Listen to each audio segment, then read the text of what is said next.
Hello, everyone. This is Rebecca Wild, Managing Director here at StockSnips, joined today with Ravi Kokar, Founder and CEO of StockSnips. Today, we'll be confronting a rising issue in the investment landscape, and that is the heightened scrutiny from regulatory bodies like the SEC regarding AI-powered investing.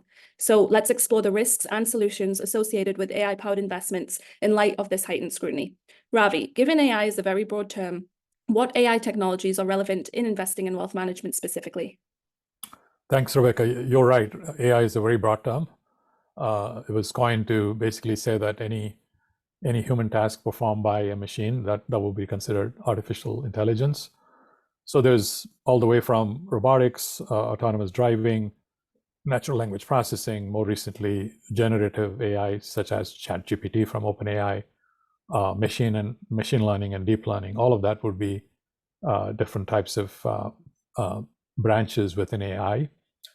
I think in the short term, in the next few years, the most relevant technologies for wealth management and investment management, I think, would be natural language processing, generative AI, and also for portfolio construction, more and more the use of deep learning, machine learning, deep learning models, I think are going to be relevant for asset and wealth management.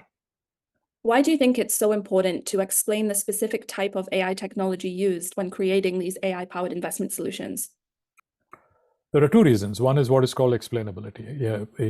More and more SEC is going to require that if you're offering a strategy to an investor, you should be able to explain in plain English what is the strategy, what different AI technologies does it use, what are the inputs, what are the outputs.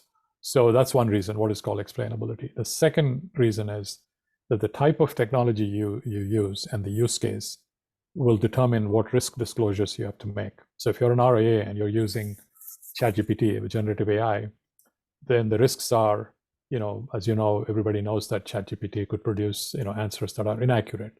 So unless you have the right guardrails, you have to watch out for information that's coming out that's not accurate. So that's a risk disclosure. Not only a risk disclosure, but you should ensure that you're using the right GPT with guardrails so that you're not sending out information that's incorrect.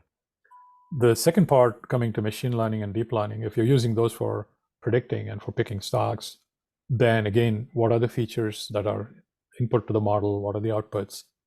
What is the accuracy? What is the accuracy you expect? And what are the situations where these models may or may not work, such as, for example, if the market crashes, that's a black swan event. Most models cannot predict that. So that risk needs to be disclosed. So the type of technology determines what risks you will need to be aware of and disclose. And I believe the SEC is going to more and more look into this as AI comes front and center into asset management. So we've just seen this week two firms come under the firing line from the SEC, claims about their AI usage that was deemed misleading and can lead to false expectations that can harm investors. Why do you think the SEC is emphasizing the importance of truthful representation regarding the AI usage within the investment advisory services landscape? I saw that in the news, and I don't know the full details, but from what I could tell from the SEC ruling is that these firms, could not back up their claims. They were claiming that they were using AI to make predictions, and when the SEC did an examination, it looks like they found that they were actually not using AI. So that is misrepresentation, misinformation to the investor.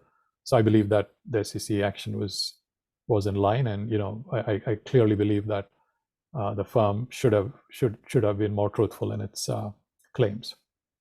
With that in mind, how crucial is the integrity of the individuals behind these AI models within the investment firms?